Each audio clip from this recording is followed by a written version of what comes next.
Unido solved a very big problem. It's upon everyone to work and bring us to the forefront of finance.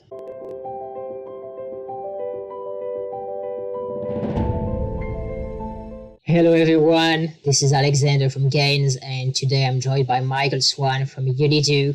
How are you doing, Michael? I'm very well, Alexander. Thank you very much for having me. Hope you're well as well. Yeah, amazing. I'm excited to learn more about Unido. So please, what are you guys doing? Unido is a multi-signature signing engine. It's based on multi-party computational model where we take fragmentation of the key, chop it up into pieces and pass it to multiple members of a wallet. That's the technical background. The construct and the reason for creating Unido is the main barrier to entry for enterprise and hedge funds into cryptocurrency. It's management of the private key.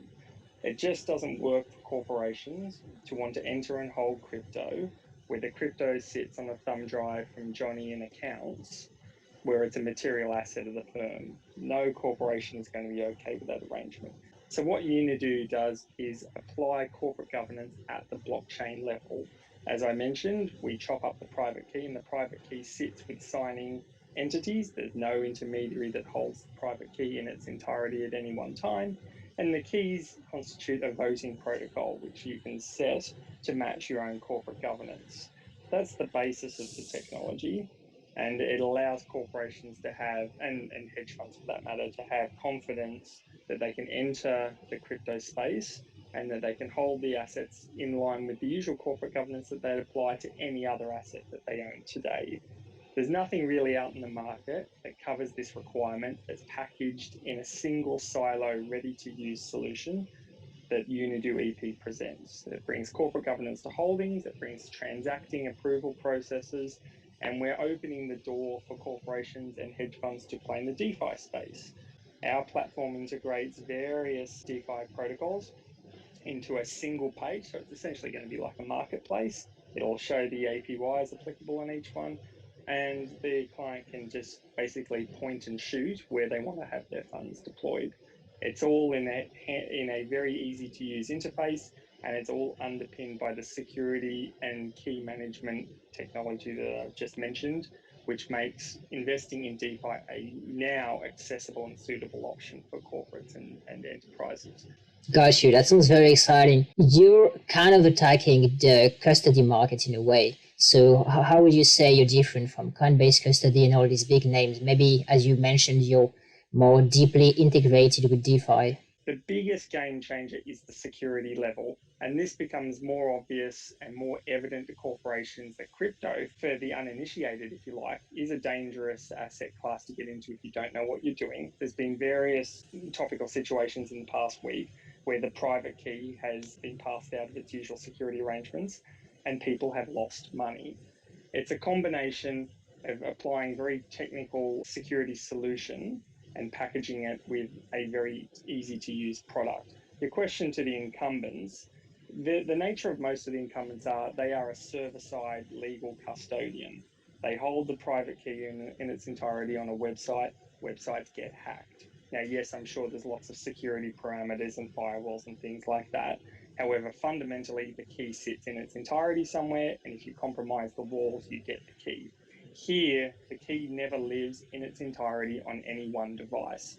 If you hack one person's smartphone, you win 1/8 of the key, or whatever the voting procedure is.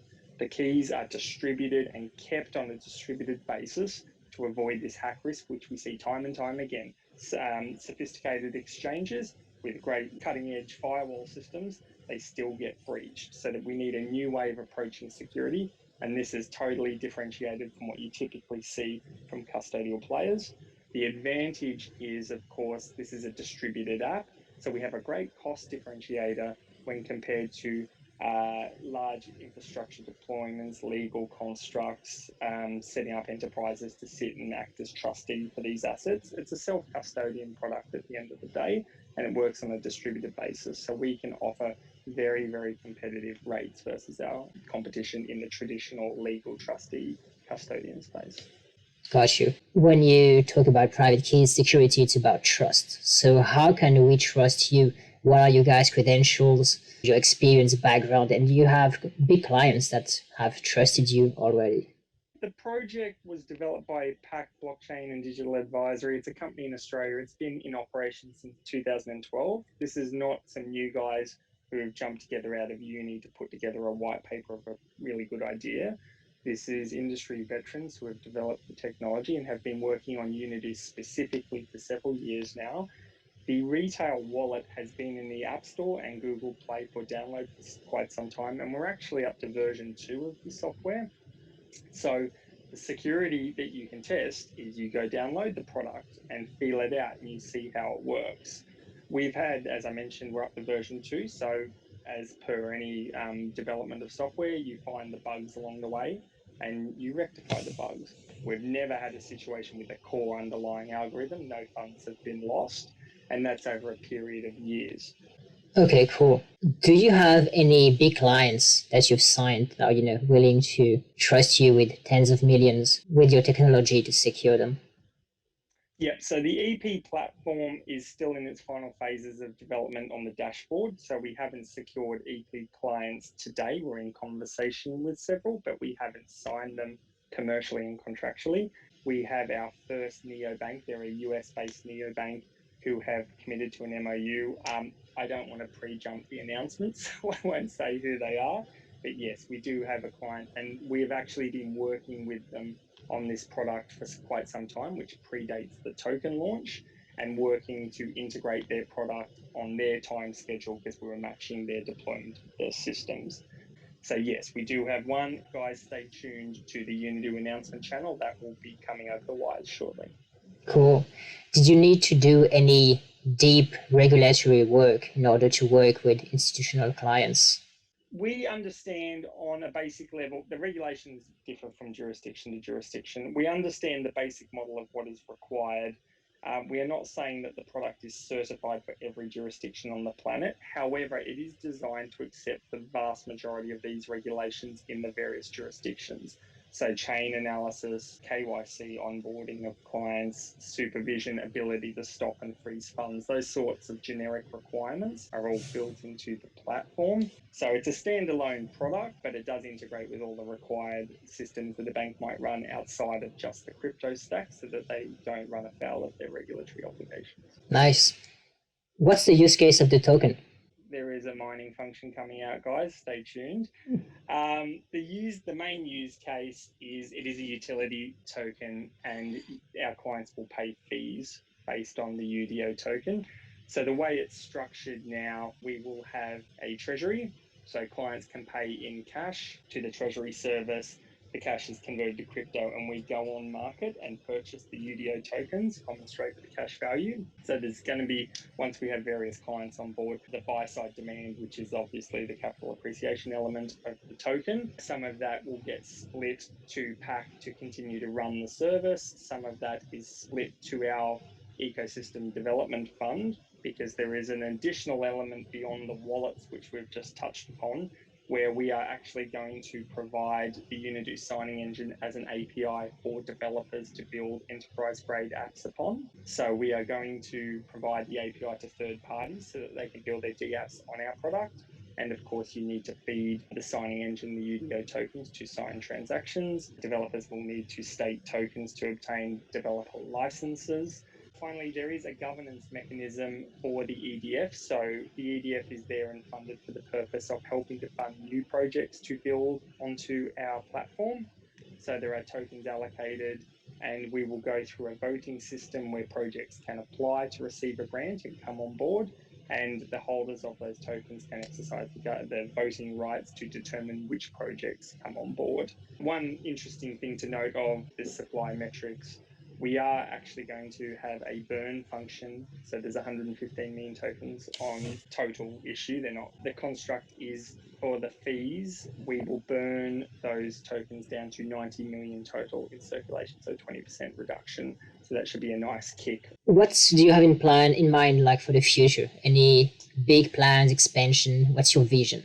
So at the moment, we're very busy signing up partnerships. You may have seen Anon Stake was recently announced. There's a lot of action in the DeFi space right now, and we're onboarding existing networks who want to increase their reach beyond individuals or high net worth to invest and attract hedge fund and enterprise money. So those partnerships are being announced. We've got more to come. We have the commercial announcement coming regarding the neobank in the very, very short term. We're going to partner with professional services firms such as accountancies that hold advisory roles with the corporates who are looking and considering crypto and looking at the news and seeing what Tesla and MicroStrategy are doing with both treasury for capital gains purposes and just accepting crypto for payments.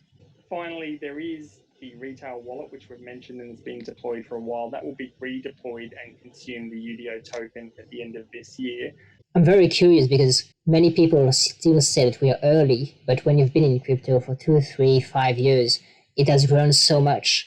But at the same time, like the big players are finally coming in. So do you think it can really grow even more? Will crypto, become mainstream one day? Because the banks, if you can't beat them, join them. Will the banks embrace crypto fully at one point? Or how do you feel all these big guys react to crypto?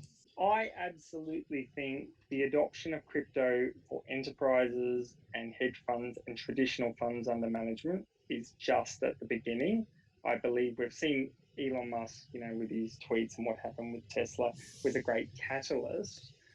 But I think that this is more than an enthusiast fad, which it may have started as for technically minded folks. This is really cool. The coolness factor is long gone. What Bitcoin in particular has shown is duration, and it continues to endure. The price continues to increase. The amount of wallets that it holds, the coin, continues to increase as well. Adoption is becoming very mainstream. And I think businesses are waking up to this, that if you think about payment platforms and the various options that merchants have, it used to be just cash. Then it was cash and maybe credit card. Now you've got 15 different types, PayPal, different types of integrations like that for payment. So it only makes sense if you are offering multiple types of payment. The maturity and the longevity of the assets that we see today, particularly Bitcoin, because it's just been around for ages, I think it's starting to prove that it's a real digital asset that people can look to. You look at the fluctuations in the US dollar, for instance, it fluctuates as well. So does Bitcoin, but Bitcoin seems to go up every year. The one price observation I'm willing to make on this call. More concretely, let's say I'm a retailer. I want to download the app. How does the process go? Do I need the tokens? Can I just create a new secure wallet? And how will things go with the fragments of the key? Yeah, so as the wallet stands today, it's the same implementation that we've had for a couple of years where the fee is not on a native UDO token. It's just a part of the transaction similar to gas fees off whatever money's sent outwards. The way you commence a multi-sig wallet is you download the software, you start a wallet, and then you invite participants. So you invite the various people or devices, they download the wallet, they enter the wallet, and as you start adding members, our engine takes the private key and chops up fragments and distributes amongst the various wallets. So it's a very straightforward process. There's no technical knowledge needed. You just need to know how to populate a form with your email and phone numbers, which we use for messaging the devices. It could not be more straightforward. Cool. How big is the team? So we have 7 full-time developers. They're all based in Adelaide. Chris and support staff make a team of 10. Myself, I'm based in Sydney, running the commercial and partnership elements. Ben Hunter is our Chief Commercial Officer. He also operates in Sydney. And Tahir is also in Sydney. He takes care of strategic oversight of the development and our partnerships, especially in the accounting space. So I would say that there's around 14 of us full-time heads. Many of them have been around a lot longer than I have. I formally joined in February, but I must say I've been watching the space for quite some time. Unido is powered by Polkadot. Why did you choose Polkadot? So to be clear, the investor token is an ERC20 token. We are building a working token on Polkadot, and one will exchange into another once the Polkadot chain is live. It came down to efficiency, price, and speed of Ethereum versus Polkadot. which will run a substrate as a private chain to begin with, and then look at things like parachains going forward. The network covered the requirements we need to track the information for the burn usages, things like that. It was efficient, and it meant we could deliver the product on a competitive price point basis. So it was a little bit of a no-brainer. Michael, it was great to have you. This has been very clear and interesting. And I'm actually looking forward to speak with you, I don't know, in 6 months and see where you're at, how the space has changed. And I hope with many partnerships, enterprises flooding the space. Thank you, Alexander. I'd love a follow-up and we can talk about all the goals we've kicked. I hope not only for Unido's sake, but for the sake of blockchain, that we do help enterprise ride the wave that started and make this mainstream. It benefits absolutely everyone in the blockchain space if we can get enterprise involved and we get out of the shadows and we are mainstream. Unido solved a very big problem. It's upon everyone to work and bring us to the forefront of finance. All right, everyone, drop a like, share your thoughts in the comments, share it around, and stay tuned for more crazy interviews. Thank you, Michael. See you guys.